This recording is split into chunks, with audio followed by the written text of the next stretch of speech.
അദ്ദേഹത്തിന്റെ പൗരത്വം, അദ്ദേഹം ഒരു ബ്രിട്ടീഷ് പൗരനാണ് എന്ന് വെച്ചാൽ ഈ രമേശ് വിശ്വാസ് കുമാർ അദ്ദേഹത്തിന്റെ പൗരത്വം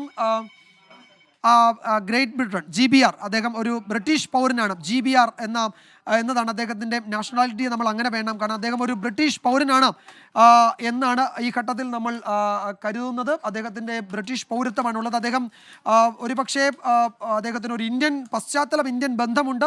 അദ്ദേഹത്തിൻ്റെ പേര് രമേശ് വിശ്വാസ് കുമാർ എന്നാണ്. പക്ഷേ അദ്ദേഹത്തിന് ബ്രിട്ടീഷ് പൗരനാണ്, ബ്രിട്ടീഷ് പൗരത്വമുണ്ട്. അദ്ദേഹം സർവൈവ് ചെയ്തിട്ടുണ്ട് എന്നുള്ളതാണ് ഈ ഘട്ടത്തിലെ ഇത്രയും വലിയ ദുരന്ത വാർത്ത നമ്മൾ പ്രേക്ഷകരിലേക്ക് എത്തിക്കുന്ന ഘട്ടത്തിൽ ഒരു നേരിയ ആശ്വാസത്തിൻ്റെതായ ഒരു വരി ഈ ഘട്ടത്തിൽ പറയാൻ കഴിയുന്നത് രമേശ് വിശ്വാസ് കുമാർ എന്ന 194-ാമത്തെ യാത്രക്കാരൻ, അല്ലെങ്കിൽ ആ നമ്പറിലുള്ള യാത്രക്കാരൻ, 11A എന്ന സീറ്റ് നമ്പറിൽ യാത്ര ചെയ്ത ബ്രിട്ടീഷ് പൗരനായ ഈ രമേശ് വിശ്വാസ് കുമാർ അദ്ദേഹം സർവൈവ് ചെയ്തിട്ടുണ്ട്. ഒരു തരത്തിൽ പറഞ്ഞാൽ അത്ഭുതകരമായ അദ്ദേഹം ഒരു രക്ഷപ്പെടൽ എന്ന് വേണം നമുക്ക് പറയാൻ. അദ്ദേഹത്തിൻ്റെ ആരോഗ്യനില സംബന്ധിച്ച് എന്താണ് മറ്റു വിവരങ്ങൾ, എത്രത്തോളം പരിക്കുണ്ട് അദ്ദേഹത്തിന് എന്ന് അറിയില്ല.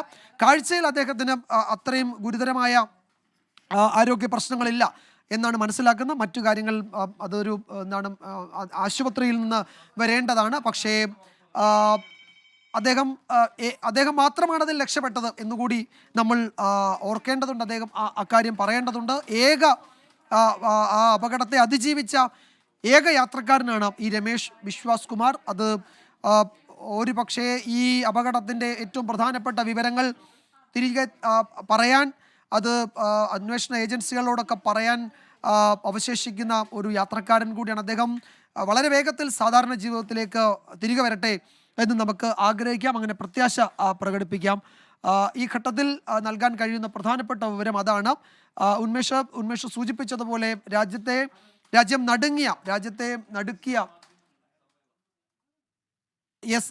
ചില ദേശീയ മാധ്യമങ്ങൾ അദ്ദേഹം ഈ അപകടത്തിന് ശേഷം ഈ ആക്സിഡന്റ് സൈറ്റിൽ നിന്ന് നടന്നു പോകുന്ന ദൃശ്യങ്ങൾ കൂടി കാണിക്കുന്നുണ്ട് ഉന്മേഷ്. അങ്ങനെയാണെങ്കിൽ അത് മറ്റൊരു എന്താണ് പറയുക, എങ്ങനെയാണത് വിശദീകരിക്കേണ്ടതെന്ന് എനിക്കറിയില്ല. മറ്റൊരു അത്ഭുതം തന്നെയാണത്.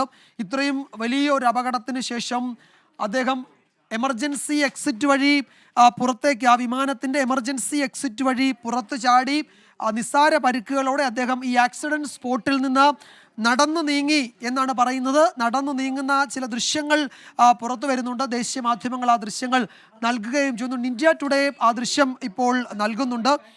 ആ വിമാനത്തിൻ്റെ എമർജൻസി എക്സിറ്റ് വഴിയാണ് അദ്ദേഹം പുറത്തേക്ക് ഇറങ്ങിയത് എന്നാണ് മനസ്സിലാക്കാൻ കഴിയുന്നത്. അദ്ദേഹം പിന്നീട് ആശുപത്രിയിൽ ചികിത്സ തേടിയിട്ടുണ്ട്. അദ്ദേഹത്തിന് നമ്മളുടെ കാഴ്ചയിൽ അദ്ദേഹം നടന്നു പോകുന്ന ദൃശ്യങ്ങൾ ഒരുപക്ഷെ അല്പം വൈകാതെ പ്രേക്ഷകരിലേക്ക് എത്തിക്കാൻ കഴിയും. എനിക്ക് തോന്നുന്നു അല്പസമയത്തിനകം ആ ദൃശ്യങ്ങൾ നൽകാൻ കഴിയുമെന്ന്.